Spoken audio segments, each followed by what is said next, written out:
दोस्तों, आपका स्वागत है डार्क मिस्ट्री में। आज हम आपको दिखाएंगे कुछ ऐसी ही डार्क मिस्ट्री से जुड़ी जानकारी, लेकिन उससे पहले सब्सक्राइब करें हमारे इस चैनल को, जिससे कि आपके पास हमारे नए वीडियो के अपडेट सबसे पहले पहुंचेंगे। आज हम बात करने जा रहे हैं बेटी की। कोई बाप अपनी बेटी को जिंदा कैसे दफन कर सकता है? दिल दहला देने वाला वाकया है, जरूर देखें, दिल तड़प के रह जाएगा। ये वाकया सुनकर जमाना जहीलियात में लोग अपने मासूम बच्चियों को सामने बिठाकर कब्र खोदते थे, फिर उस बच्ची के हाथ में गुड़िया देकर, उसे मिठाई का टुकड़ा थमाकर, उसे नीचे पीले सुर्ख रंग के कपड़े देकर कब्र में बिठा देते थे।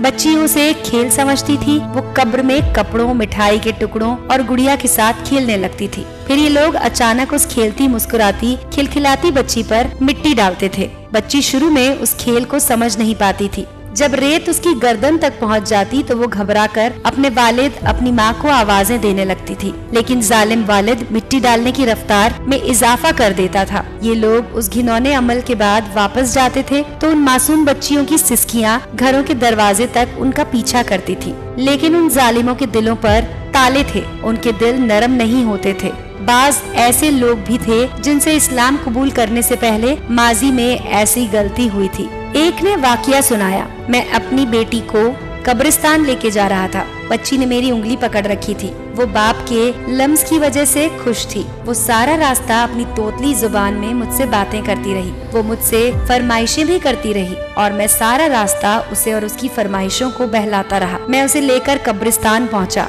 मैंने उसके लिए कब्र की जगह मुकम्मल की। मैं जमीन पर बैठा और अपने हाथों से रेत उठाने लगा। मेरी बेटी ने मुझे काम करते देखा तो वो भी अपने काम में लग गई। वो भी अपने नन्हे हाथों से मिट्टी खोदने लगी। हम दोनों बाप बेटी रेत खोदते रहे। मैंने उस दिन साफ कपड़े पहन रखे थे। रेत खोदने के दौरान मेरे कपड़ों पर मिट्टी लग गई। मेरी बेटी ने कपड़ों पर मिट्टी देखी तो उसने हाथ झाड़े। अपने हाथ अपने कमीज के साथ पोंछे और मेरी कमीज से रेत झाड़ने लगी। कब्र तैयार हुआ तो मैंने उसे कब्र में बिठाया और उस पर मिट्टी डालना शुरू कर दी। वो भी अपने नन्हे हाथों से अपने ऊपर मिट्टी डालने लगी। वो मिट्टी डालती जाती और कह लगाती जाती थी और मुझसे फरमाइशें भी करती थी, लेकिन मैं दिल ही दिल में अपने झूठे खुदाओं से दुआ कर रहा था कि तुम मेरी बेटी की कुर्बानी कबूल कर लो और मुझे अगले साल बेटा दे दो। पर दुआ करता रहा और बेटी रेत में दफन होती रही। मैंने आखिर में जब उसके सर पर मिट्टी डालना शुरू किया तो उसने खौफजदा नजरों से मेरी तरफ देखा और मुझसे तोतली जुबान में पूछा, अब्बा आप मेरी जान कुर्बान, आप मुझे रेत में क्यों दफन कर रहे हैं?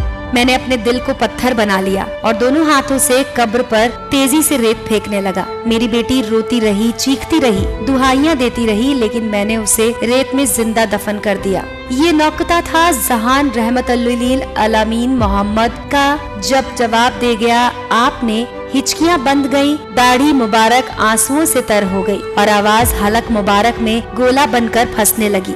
वो शख्स दहाड़े मार मार कर रो रहा था और रहमतुल्लिल आलमीन सल्लल्लाहु अलैहि वसल्लम हिचकियां ले रहे थे। उसने अल्लाह के रसूल से पूछा, या रसूलुल्लाह, क्या मेरे ये गुनाह भी माफ हो जाएंगे? आपकी आंखों से आंसू की नहरें बहने लगी। हमारे मुआशरे में आज भी बहुत से लोग इस नुक्ते पर गौर देते हैं कि हमें बेटा ही चाहिए। उनसे अपील करते हैं कि खुदारा ऐसी सोच को खत्म करें। देखा जाए तो तकरीबन लड़कियां ही होती हैं जो माँ बाप की असल कदर करती हैं। दोस्तों, आपने हमारे चैनल को लाइक किया, उसके लिए बहुत बहुत शुक्रिया। अगर आप चाहते हैं इसी तरह के दीन और इस्लाम के वाक़ये और हिदायतें सुनना तो इस चैनल को सब्सक्राइब कर लीजिए। हमारे वीडियोस को लाइक करके अपने दोस्तों के साथ शेयर कीजिए। देखते रहें डार्क मिस्ट्री चैनल।